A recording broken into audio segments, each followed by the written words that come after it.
Hey, how you doing? Alex here. Thanks for joining me. In today's episode, we are going to be talking about the misconceptions about Division 1 athletics, and hopefully this saves you a lot of headache, a lot of heartache, a lot of time, a lot of energy, a lot of money, all of that stuff to help you, because this is the big decision. And when you need to make a big decision, you need to take your time.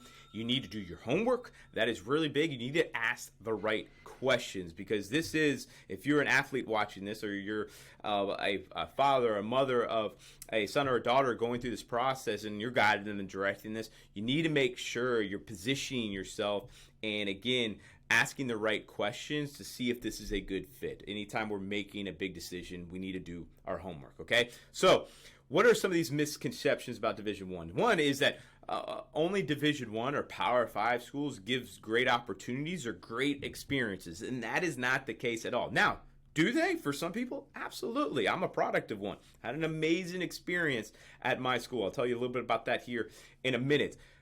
And that was fantastic. And honestly, that is why I do what I do now, to help student athletes get to that next level and have the experience and opportunity that I did, okay? But what I'm seeing right now, especially with the transfer portal in college baseball, because that's my specialty here, is there's over, as of this recording, and this of course will change and probably go higher, is around 4,000 college athletes in the transfer portal. And why are the reasons that they're in the transfer portal? Everyone has a little their own reason for it, but a lot of the reasons are the experiences they had at the college wasn't what they're looking for, okay? The opportunities wasn't what they were looking for. They didn't have any opportunities. And you need to make sure you're looking for schools that have opportunities, and you're gonna have a good experience there, right? Again, this is a big decision. And it's not only Division 1 that can give you that. Division 2 can give you that. Division 3 can give you that. NAIA, they just got done with their College World Series. You guys can go see some video of them. I mean, just amazing opportunity, amazing experience in their World Series. JUCO can give you that as well, okay? So this misconception that only Division 1 can give you a great experience and great opportunities is wrong. Okay, you need to look at all the levels to make sure you cover all of your bases for opportunities for you, because not all of us are Division 1 players, and that's okay. You can still have a great experience at all those other levels and have great opportunities, because you got to think of yourself as, if you want to just go after Division 1 and just Power 5 schools, which I highly advise you don't do that, because only such a small percentage of guys makes sense for them to go after that and has good opportunities. But we're seeing guys all across the transfer portal transfer out of there because the opportunity wasn't there. I mean, when you go to these Power 5 schools, you're playing with guys that are going to be high draft picks, and maybe were high draft picks out of high school, and the opportunity might not be there. You also see that with Division 1 mid-majors as well, okay? For some reason, this misconception about Division 1 majors is not good baseball.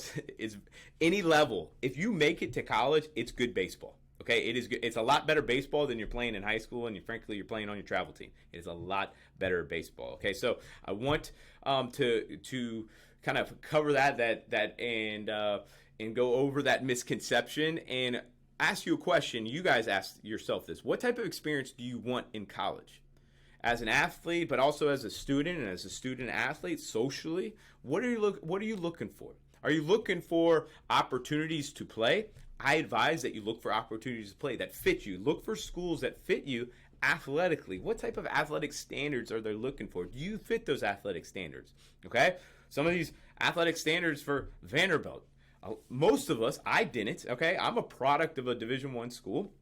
So I went to Jacksonville University. It's a mid-major school, smaller private school in Florida that is very competitive, and it was a great experience for me. I didn't play my freshman year, okay? Honestly, I wasn't ready, but I worked my way into that as we could, and I had the opportunities to compete. You have to earn it to play at the next level. No college coach will ever guarantee you playing time as a high school player. If they do, run, because it's not true. You have to earn your spot there, and the best 9 will play, and the best 9 that will help the team win will play, okay? But you're just looking for opportunities, okay? Are you a good fit for them that could help that team?